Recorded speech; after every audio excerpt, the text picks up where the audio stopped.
We move, therefore, on to a new local transport plan for Warwickshire, and I ask or invite Councillor Jan Matecki to move the recommendation. I'm more than happy to come to Council today and ask for this Council to adopt the new local transport plan. It's quite important that everybody realises that it's been developed and evolved in response to a few public consultations. And I know there was worry from a certain member at Cabinet that there may have been some obscure plan in the background, and I can assure that member that that isn't the case, and an addendum's been added so everybody can see what everybody was consulted on. And I think it's also important to know that there was a citizens panel involved of 30 people from across the whole county, and they have been involved in the production and the evaluation throughout the whole process in developing this plan. As I said, it's been to communities, OSC, and it's also been to Cabinet, and they've considered the plan and they've put it forward to be adopted by full council. I think some of the key points in response to the public feedbacks were that there was 4 key themes, which was environment, well-being, economy and place. With environment and well-being being regularly the top priorities for the public. This new plan recognises the diverse nature across Warwickshire, and it also recognises the hierarchy, the travel hierarchy that promotes sustainable transport options first and foremost. But it also recognises the different communities require different needs, so it's not in case of one fits all. The LTP4 will provide the policy and strategy foundations for all our transport-related interventions in Warwickshire over the next decade, or until circumstances dictate that the plan needs revisiting and updating. So what are the next steps? So the local transport plan will be supported by area sustainable transport strategies, an action plan and monitoring plans. The area sustainable transport strategies will ensure the benefits from the new local transport plan are felt across the whole of Warwickshire's diverse geography by discussing the specific transport challenges and schemes for each district and borough. The action plan will be a live document, and it will detail specifics of how we will deliver transport improvements in the county and showing how each scheme supports the overall themes of the local transport plan and the council plan. In addition, the monitoring plans, including key performance indicators, will be established to measure the impact of each scheme and our achievement towards our overarching objectives of the local transport plan. Together with the action and monitoring plans, we'll provide a clear demonstration of how the County Council aims to provide a modern, fit-for-purpose, sustainable transport network for Warwickshire. These plans will be updated and reported on annually and provide the links between on-the-ground delivery and strategy and policy. What we have to remember is, as a council, we may have great influence on the way people travel, but we must also ensure that we have the greatest impact. LTP4, with its hierarchy, is about providing choices for our residents with safe alternative methods of travel. So I hope you'll all be able to support this local transport plan. Thank you. Do you have a seconder, Councillor Baxter-Payne? Are you seconding that motion? I'm happy to second this, Chair, and I reserve my right to speak.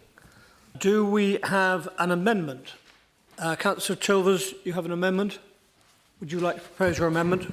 Thank you, Chair. You should have the amendment on the green bit of paper. LTP4 has obviously been a long time in the making, and LTP3 before it. And it takes a lot of time to put it together. And the big question with a document like this is what happens to it after it has been passed by ourselves. What impact does it have in the future? Does it sit on a dusty shelf in people's offices or on people's computers, or does it actually filter down into all the other documents and work of the council? And that's been my concern with LTP3, and it's also my concern with LTP4, in that I think there are lots and lots of good things in the LTP3, but a large number of them, to be honest, were not taken into account when transport schemes were designed. And so the aim of this amendment that I'm proposing today is to think about how the good work that's been done in the LTP4 filters down into the work of the council over the coming years. And the focus on that is the transport hierarchy, or the travel choices hierarchy, which many of you hopefully will be familiar with, that says we should look at active travel solutions first, walking, cycling and wheeling, public transport solutions second, bus, rail and e-scooters, and private vehicle solutions third. And that transport hierarchy was in the LTP3, it's prominent in the LTP4 as well. And the reason I like it is that it's not saying that there isn't a place for the private motor vehicle. There is, you know, particularly in rural areas. We're a very rural county, and people with mobility needs. We're not saying that there isn't a need for that, but that when we're sitting down to design transport schemes and thinking about how we need to all get around, is that we should look at ways of encouraging active travel first and thinking about that first in our designs, and then public transport second, and private vehicles third. And in the past, I don't think that has always been the case. And so the other thing that I want from a policy document like this is it provides a very clear steer to people. So they should be able to open page 1 and very quickly get a sense of what's going on. And so I'm not going to pretend I like everything in this the LTP4 as it stands. I think that some of the key position statements are too vague. But I do recognise that actually having those guiding principles really clearly there are important. And so that's why we're proposing this amendment today, so that it's about what happens next to this document, what happens next to the work that's been done. And so that when designers, you know, we all know when developers, they're putting together 278 designs or putting together suggestions, we want to give them a clear steer that we want them to think about this travel hierarchy before they come and talk to us. And so that's what this amendment's like. It's about putting into practice the LTP4. So thank you, Chair. Councillor Drew, you were seconding this amendment. I'm happy to second and reserve my right to speak. Councillor Matechki, you've heard the amendment as proposed by Councillor Chilvers. Are you accepting this as a friendly amendment or not? Basically, yes. There's nothing in the amendment that is actually changing the local transport plan. That is the aim of what the local transport plan is doing. So we're quite happy to accept it as a friendly amendment. Thank you. As this is, therefore, a friendly amendment, it becomes a substantive motion. Therefore, we will debate the amendment as the motion that we are now passing, or we're now looking at, which effectively becomes proposed by Councillor Matechki and seconded by Councillor Baxter-Payne. Do we have any members who wish to comment? Well, it did seem to me, Chair, that Councillor Matechki and Chilvers actually said the same thing, so I'm pleased we've come together in a friendly amendment. But I've known these local transport plans going back to the first edition, which must be several decades ago, and the transport plans all seem to hit the twin targets of healthy lifestyles and reducing environmental impact of transport. And the problem, therefore, isn't the plan, the problem is in the implementation. And if we are having a plan, then we do have to mean it, and it does have to be translated into actions. And looking at the transport infrastructure projects which have come through for major funding in recent years, seem to me to be in conflict with the plan. Now, Councillor Matechki, of course, was promoted into his role in May and has come at this with a fresh look. And from comments made in the presentation, we can be quite hopeful. As my role as a local councillor for Warwick, there are a couple of points that I would like to emphasise. We have an air quality management zone order in place on our town centre, which can only be put right by action by the county council. And the 3 councillors for Warwick worked hard with our residents, asking them how we could do this. And we started by being community-led. And when we put together a plan, we were confident that our residents would give us support because it was their ideas on how to go about it. We know there's a resistance to road price charging, so there's no charging in it. And it's all based on existing transport policies that people who wish to bypass the town use the bypass. At that time, Councillor Butlin was Transport Portfolio Holder, who was very rigorous in checking on our work. We asked the officers from the Air Quality Authority, which is Warwick District Council, and the Environmental Health, to work with our transport planners, and the computer modelling of traffic flows, because we obviously want a healthy, thriving town centre, and residents who live in the town centre need to drive up to their doors, but businesses, of course, do require vehicles. And the plan, which we found that there was only one possible plan that would resolve the air quality issue and keep the town centre open and traffic flow. And Cabinet actually approved that in 2016. Councillor Butlin checked on our work by coming to a meeting of Warwick Town Council, who very enthusiastically supported us. Warwick Town Council are now asking me, it's 7 years later, why hasn't it been finished? And about a third of the scheme has been built, but the Town Council have asked me to go to a meeting later this week and explain why the scheme isn't absolutely completed, or more to the point, can we get it done? And I think obviously that is the key to the whole problem. The plan is there, but the implementation is the thing that we need. Also, related to that, I did raise at Cabinet the issue with Warwick District Council local plan, and our transport planners were required to submit two almost conflicting sets of documents, one to meet the District Council requirements that people travel by car, and one to meet our requirements of the local plan that's just been outlined by Councillor Matecki. And of course there has been a change in May in Warwick District Council, and the new councillors, I would hope, will come into line with the County Council plan, and discussions on that will no doubt take some time, and I would not expect to have an answer to that today, because it does take time to put things together. But I hope those discussions are taking place, and if there's anything in Warwick that we local councillors can do, we are here to help. So in summary, I'm glad to see that agreement seems to be breaking out between the proposer and the proposer of the amendment, and we'll support that.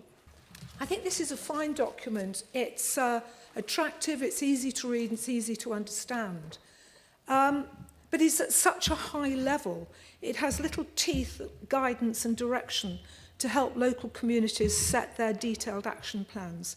I mean, my local community is very anxious to work with Warwickshire County Council and has actually made that quite clear during the coming together of this particular plan. And it's quite frustrated that it doesn't have the guidance to make its own short, medium and long-term plan, because, I mean, Stratford does have considerable transport issues. I'm pleased that the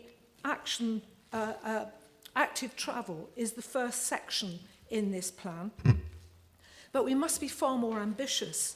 And Councillor Chilvers has just said these plans filter into further plans.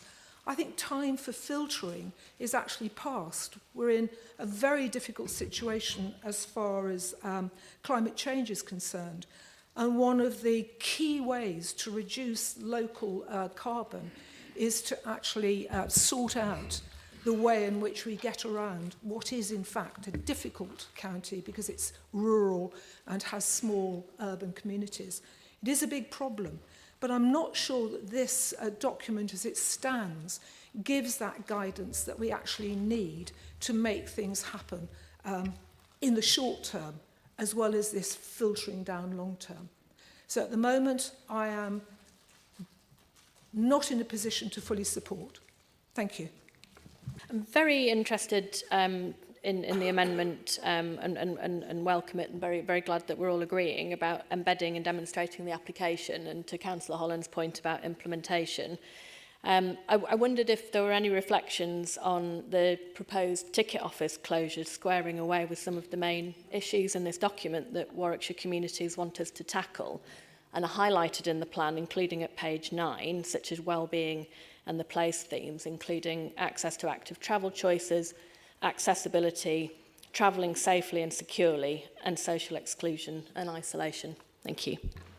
Like my colleague here, it's a pretty colourful document full of diagrams, aspirations and dreams. My real concern is where the money is coming from to fulfil all these dreams. I genuinely don't think there's enough emphasis in this document around infrastructure before development. We have a real problem all over Warwickshire about infrastructure coming before development, and I think we could have been a little bit more definite about that.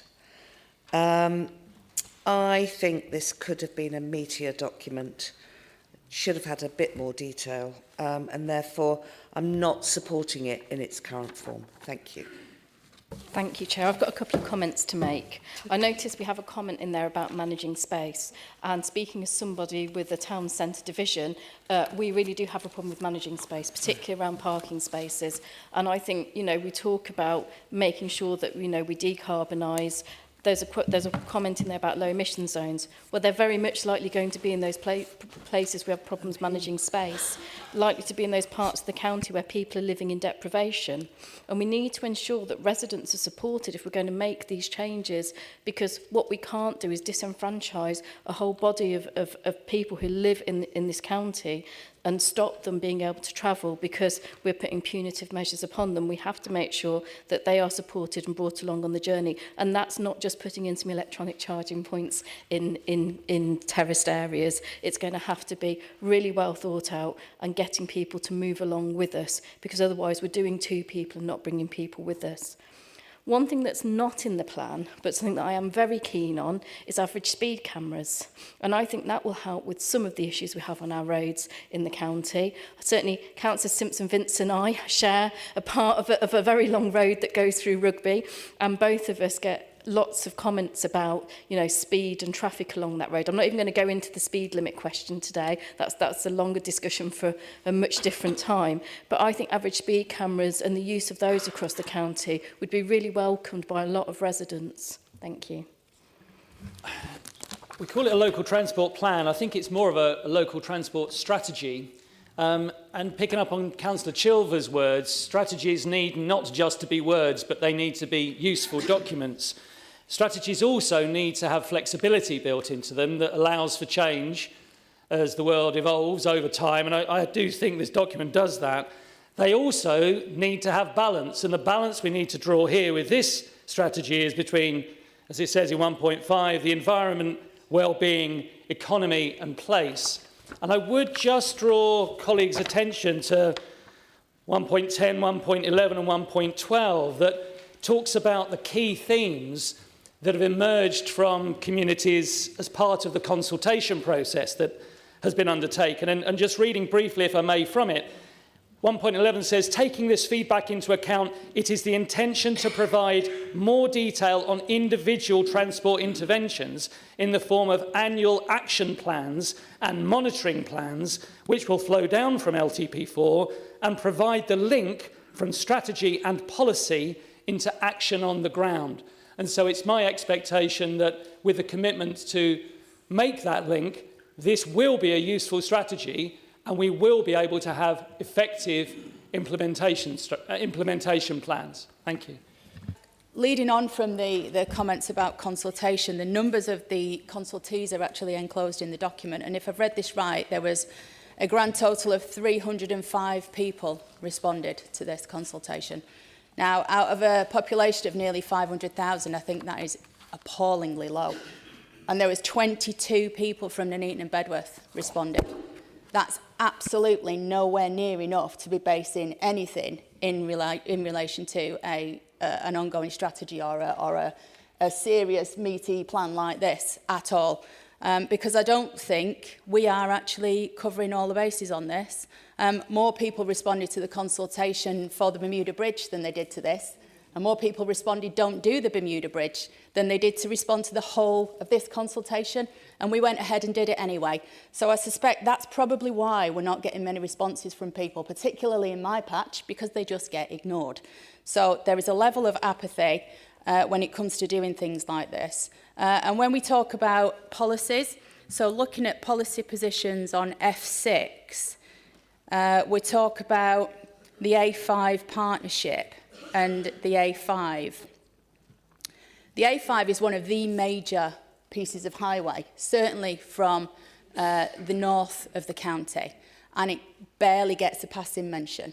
We are struggling in the north of the county because we need dualling, I think, is probably the best way to go about the A5, and we're getting nowhere with that. So I would have expected to see some more consideration given to the real sort of heavy-duty structures in our highways that we've got in the north of the county. And also, again, on position F7, where it says, where we go, help reducing instances of HGVs using inappropriate smaller roads to enhance the environment and well-being of those living and working in affected areas. Again, going back to my own patch, this council is actively not doing that. You have opened up a through route through a traffic-free area to route a major thousands and thousands of extra vehicles, including HGVs, into my patch. That is in direct contravention of what we are writing here. So you do with one and you say with the other, and it doesn't run. It doesn't accord to what we're actually asking people to agree to and sign up. I find this really difficult because there are some good things in here, but I'm not convinced on the do as I say, not as I do thing. And I'm really struggling with this. And I've had this conversation many, many times. We've got, again, parochial, Bermuda Bridge. I don't even know how much it's costing. We won't even publish how much it's costing. And it's taxpayer money. We've gone probably 4 times over the original £3.7 million budget. And when we're going to put strategies and policies to people, we have to stick to them. And I don't believe that we are doing at the moment, particularly not in my area, particularly not with the amount of disruption that we've had. And the lack of engagement from my residents on this is just stark. And it's not being said more than what is being said that it should be taken into account as far as I'm concerned. Thank you. You better minute what I'm about to say. Make sure it's minuted. I agree with Councillor Golby. On the consultation bit, I think it's, as you said, incredible really that we're basing judgments around the amount of people that have been consulted and that evidence that's come back in around that into such an important document. Of course, in the summing up, I'm sure the portfolio holder who arrived at this document, it was probably about 3/4 produced when you arrived into your position into that, so it was a sort of fait accompli in a way. We will be told it's a high-level strategic document. I think it's so high level, I'm not sure whether it's in the stratosphere and whether we'll ever be able to reach it or do anything with it, really. And there's a number of concerns in the document which relate to the baseline evidence which is coming through. It doesn't give you any baseline evidence. And I'm actually amazed that within it, was it KP5, we talk about, we will collect data both to determine the effectiveness of our transport interventions and to inform works and direction. Don't we do that now? Don't we collect any data? Don't we do anything like that? It just seems amazing that we're actually not putting in, this is where we're working from, and this is where we want to go to within that. Now, at Cabinet, very recently, something called the energy strategy arrived. And I said it was a very good document in relation to how it was written, because the opening paragraphs of that document gave hyperlinks directly to all this council's corporate priorities and direction. So it immediately linked the energy strategy to exactly what the county council was doing and trying to achieve, and into other areas. This document is absolutely void of that on public health and all the other elements that we're trying to achieve. And it's around those reasons, Mr. Chairman, that we can't support this document. This document, when I was transport portfolio holder, it was basically kind of underpinned everything that we did. But there is kind of like some various quarters. They want more detail, and they want to basically kind of like second guess just about every policy or every project that's going to go on in the county. You can't do that. All you can do is lay down a strategic proposal in terms of how in which we design and bring forward different schemes across the county to keep us connected. And that's what this does.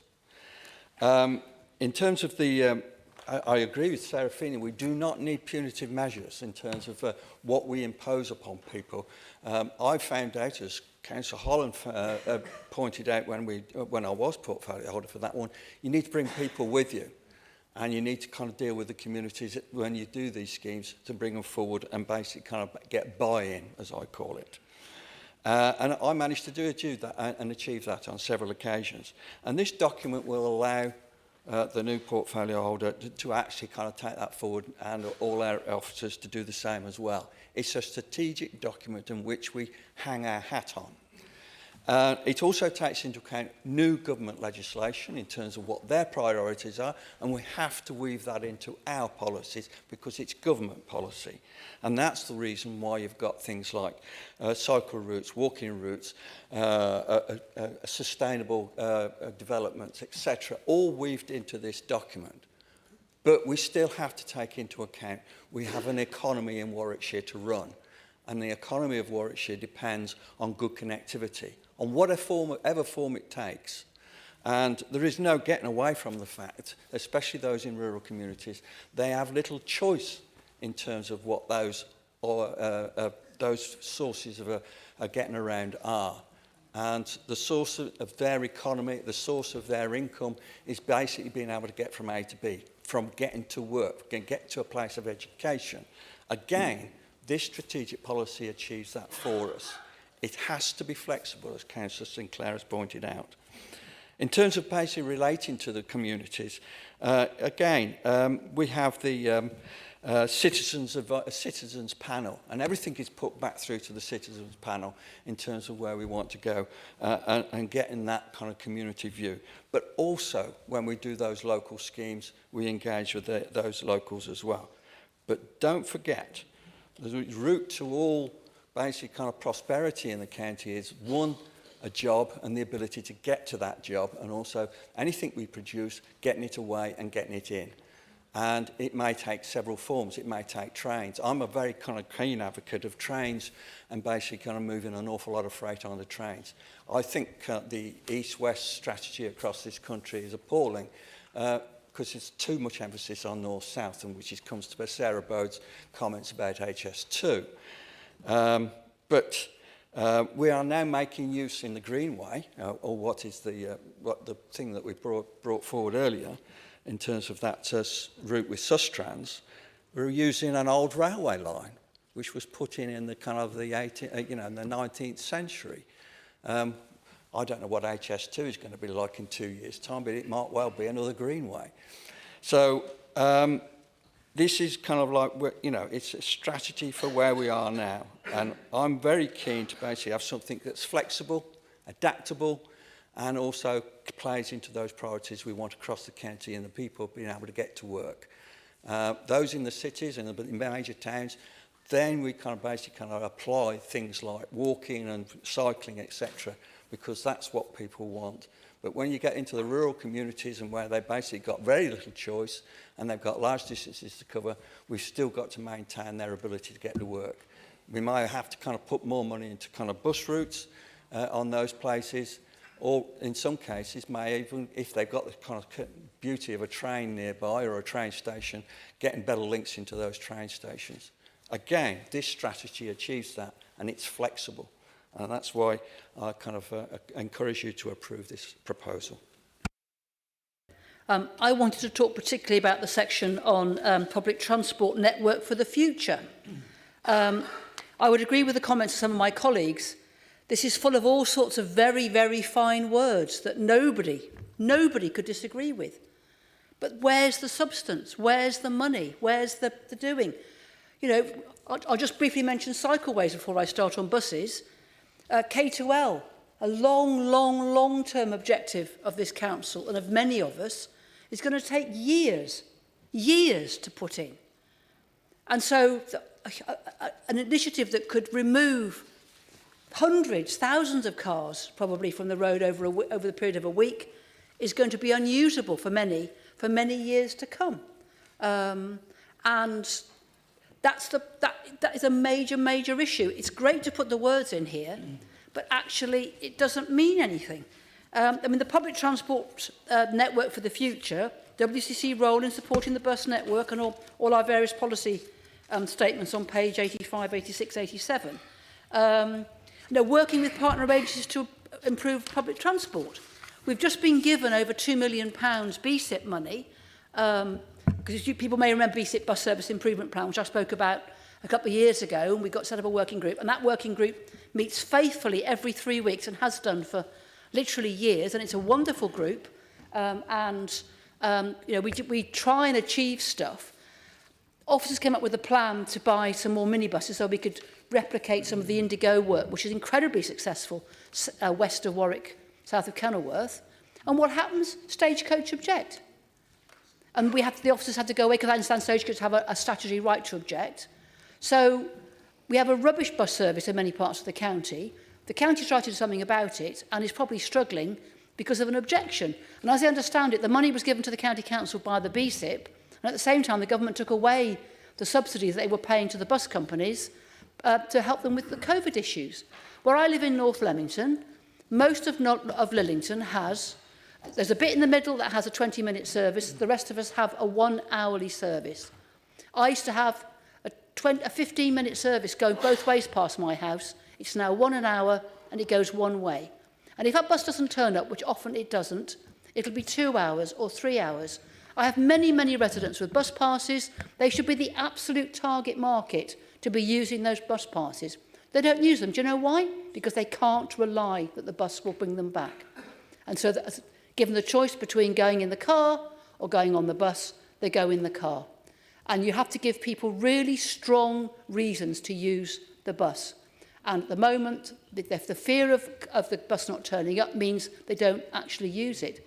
And people cannot survive with a bus that's only 1 hour. And say if it doesn't turn up, you can't rely on it to get to work, you can't rely on it to get to appointments, you can't rely on it for anything. I've got residents in their 80s who are desperate to give up their cars, and they won't give them up because they can't rely on the bus. And so I want to see on the basic working party, we are doing our best, aren't we? I'm sure those of you members that are on it, we are absolutely doing our best, and we have some really good, meaningful conversations to try and make our bus services better. But at the end of the day, we're reliant on the bus companies.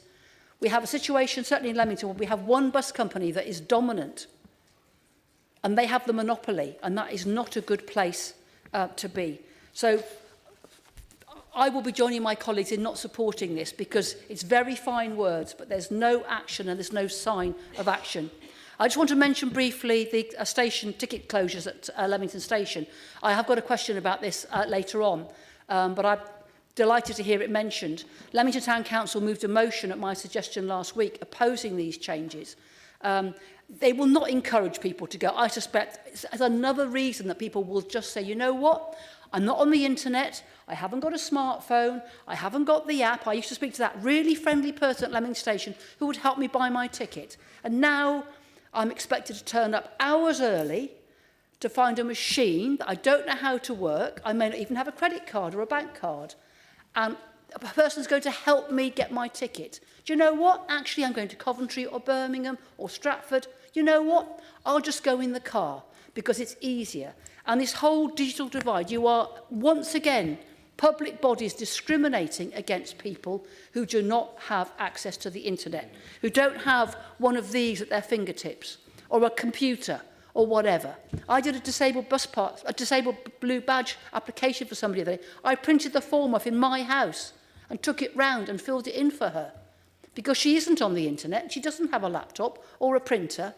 No way of doing that stuff. There's a real digital divide coming, and it's coming down fast. And I don't believe this document is helping that digital, because it talks about doing stuff on smartphones and doing stuff electronically.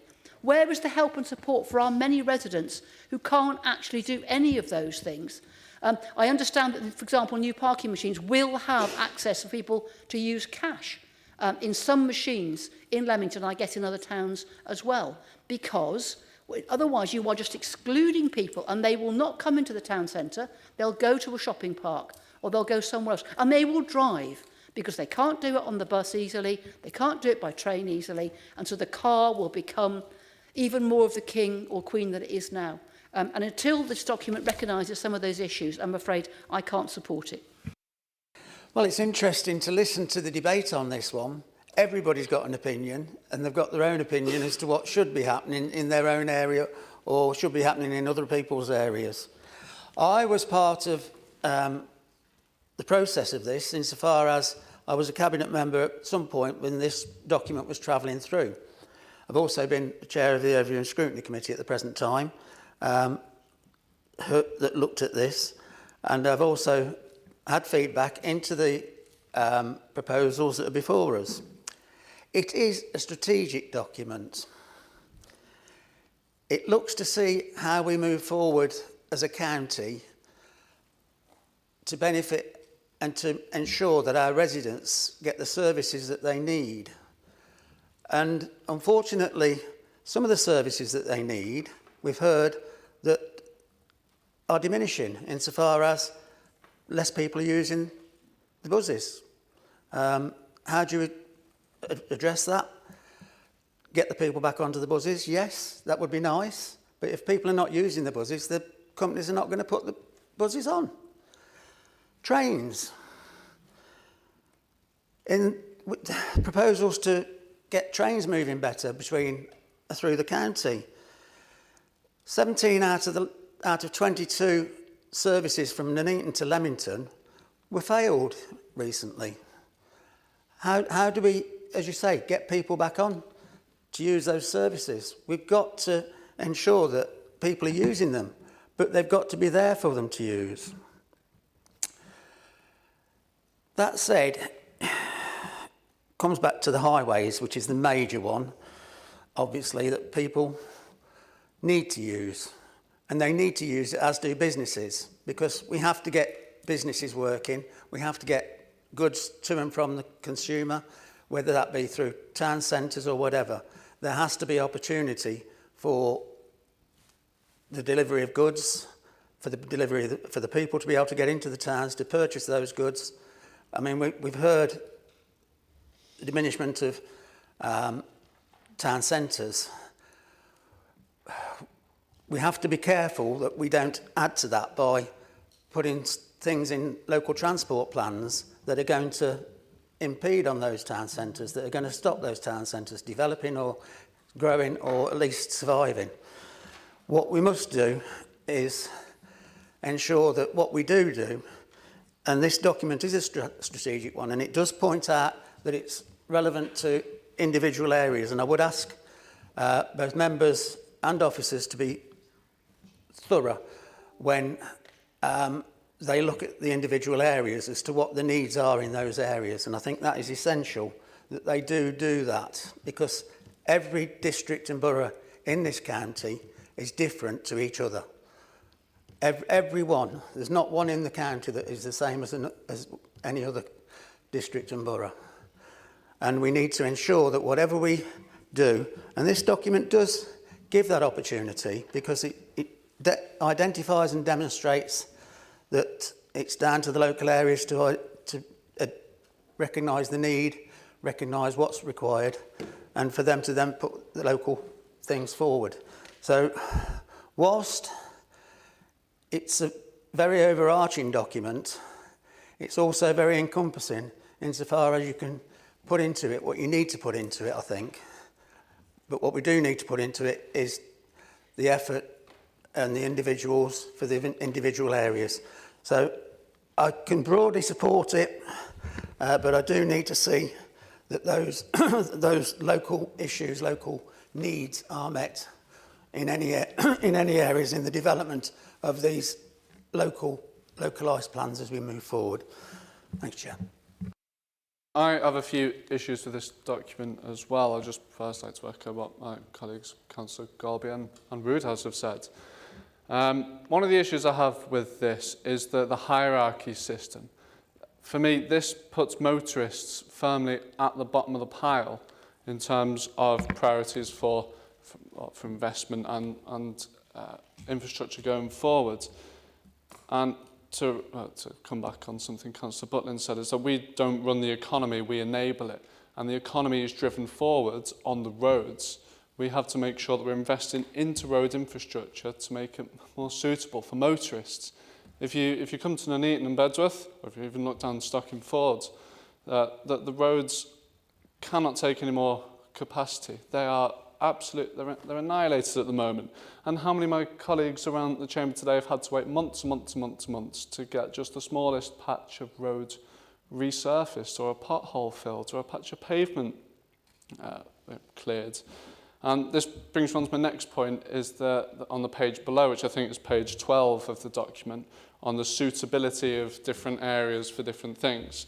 So it says that urban areas, like Nuneaton, Stocking-Fords, are less suitable for increased vehicle capacity. That's absolutely correct.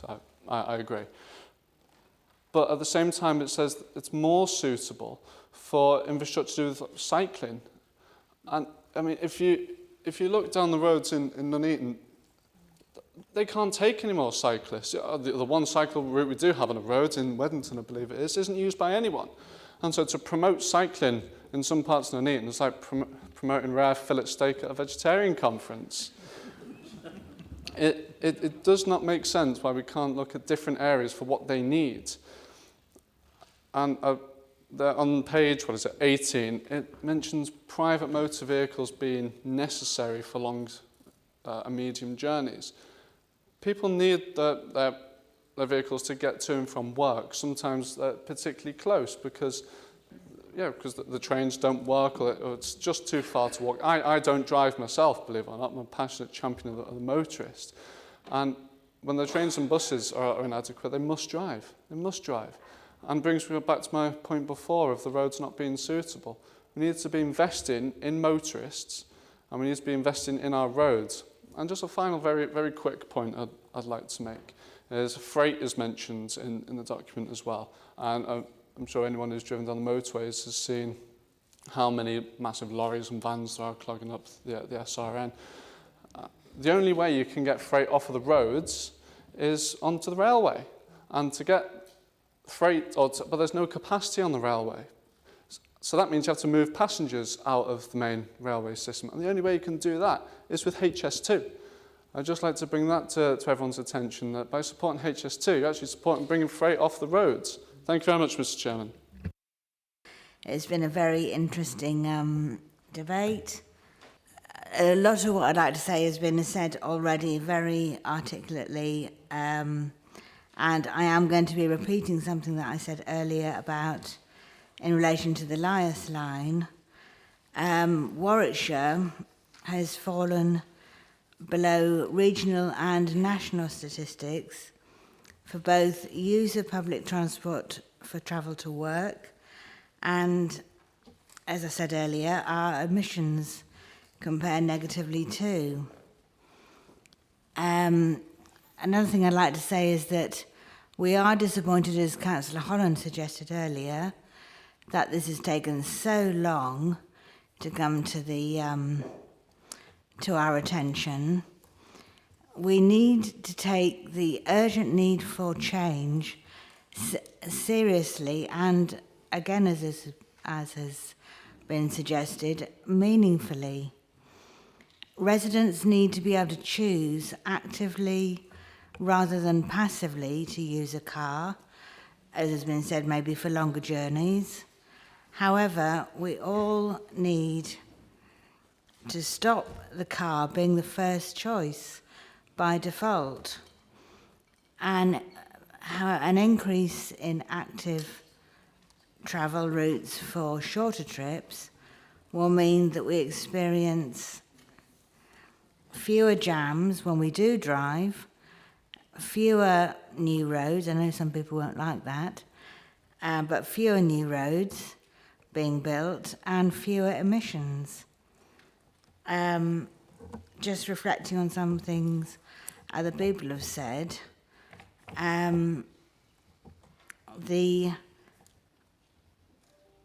we need to see our policies translated into actions, and I'll repeat it again, meaningful actions on the ground.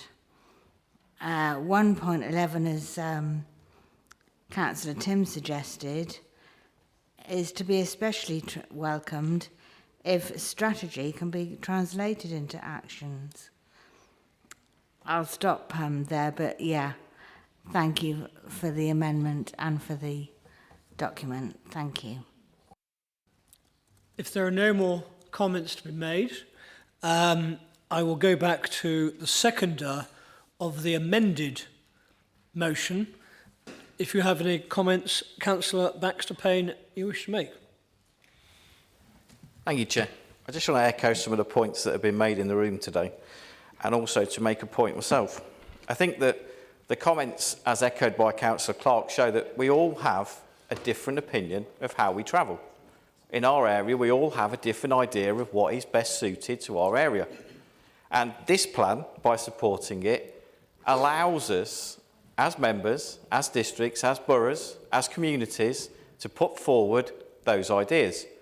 What works in an urbanised town will not work in a rural area. The mention of average speed cameras. Most of the people in Nuneaton and Bedworth would actually like to get to the minimum speed limit. On regular occasions, you're lucky if you get to 20 mile an hour driving through the town. So this plan will enable the district and the boroughs and the members and the communities to shape what they believe is their priority. And a point I made recently at a borough plan meeting, which I was pillarised for later, is if we want to encourage people out of their car, we have to educate, we have to encourage. We can't force them out of the car by saying, this is the way you should travel. We should encourage people. So this plan, again, enables that, because it enables a way to shape the way in which we travel for the future. But, as the point is made by Councillor Golby, we have to take people with us. So we have to enable that if somebody comes forward, if we put a plan forward, that we follow it through and that we can back it up. And that is where the monitoring of this plan comes in. We have to show that what we say is what we will do. And as we move forward, we have to do things. We can't be seen to say something and not do it. Thank you, Councillor Baxter-Payne. Councillor Matechki, as the proposer of the amended proposal. Thank you, Chairman. It's been a very interesting debate and some very good points. But I think the one thing that's coming out is about locality. Everybody's talking about their own area. And that is exactly what this plan is about. It enables each area to actually set its own priorities. So this isn't the done and dusted deal. This sets the overarching principles of it. Below this will sit other plans that are relative to each district and borough.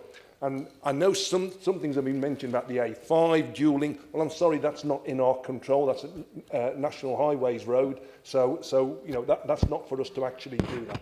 But I know Councillor Roodhouse says that it may have been a fait accompli when I took office. Rest assured, if I was not happy with this document, it would not be sitting here today. I would have pulled it until I was happy with it. I read it twice, and like a lot of people, the first time you read it, you think, having read LTP4, you think, this doesn't have a lot of substance in it. But the second time you actually read it, in the context that it's written, it actually makes a lot of sense. This isn't about telling people how they should travel. That's not our job. Our job is to give them safe alternative ways to actually travel, and for different communities to be able to set their own priorities. It is a high-level document, and it has to be flexible. The transport industry is moving extremely quickly. Electric vehicles, you're getting more and more of them on the road. Hydrogen is coming in, so we don't know where that's going to go. We even now have a synthetic fuel that can go straight into normal combustion engines that are carbon neutral. So we have to think, what is the purpose of removing the cars? Is it for congestion? Is it for air quality? Or what is it? If it's just for congestion, as long as we provide alternatives for people to use, if they want to sit in a traffic jam in their cars when they could have taken a bike, then, then that should be an alternative that we give them. And I think that is the point that's being missed. And in terms of Nuneaton, I hear what you're saying about Nuneaton, but actually I've got to disagree with you. I was actually in Nuneaton just last week. And when I was there, I was only there for a short period of time. There was a steady stream of cyclists on the footpath, where I had to walk off the footpath into the grass verge. There were parents with push chairs. It is dangerous to put the two together. And why on the footpath? Because they don't feel safe on the road. So we have to provide a safe alternative. And if you provide a safe alternative, I'm sure more and more people will use them. And maybe the people of today, the older generation, don't want to use it. But we've got to think about the future. Our children are far more savvy, and they will be doing a lot more of it. So we can't just say because they don't do it today that they're not going to do it in the future. The consultations, there have been criticism about the consultation and the number of people that were actually consulted. You have to remember, we had a citizens panel. That citizens panel represented every single area, and they were regularly meeting. And they came from a cross-section of the community. And I think that's the important thing. And a lot of people, when you go to a lot of councils, talk about having a citizens panel to guide the plans. And that is exactly what we've done. It is an important document, and we have had the citizens panel that actually delivers that. And finally, what I want to say is, if there is any doubt about commitment, and actually there's another comment saying about what these policies say and we're not delivering. Well, what I would say is we've not adopted it yet. So don't criticise the policies because we don't adopt them. Let's adopt it, and then if we're not delivering it once we've adopted it, then you can come and be critical about it. But to say we're not doing it before we've actually started doing it is a bit nonsense in my mind. But let's have a look at what we are doing. Over the next 5 years, we are anticipating to spend between 40 and 50 million pounds on active travel schemes. We've already got 18 million pounds committed. On electric vehicles, we expect to spend between 3 and 4 million pounds on infrastructure as well. Now, that is a commitment before we've even adopted this local plan. And that is the way we are going. And I hope everybody can actually support it. Thank you. 16 speakers on that one. Just to summarise, this is we're told this is a strategic policy document. There are members who are concerned there's not sufficient detail in it. I think that probably encapsulates the majority of what 16 people said. Hopefully, I haven't cut anybody's view out. But it is now come to the vote on this matter, and therefore we've heard this is the original proposal was amended. That amendment was adopted as a friendly amendment, proposed and seconded by Councillor Matechy and Councillor Baxter-Payne. Therefore, I move to the vote. All those in favour of adopting the new local transport plan for Warwickshire, LTP4. All those against adopting the new policy document, and those abstaining. The vote is carried, and therefore the proposal, the new local transport plan for Warwickshire, has been adopted.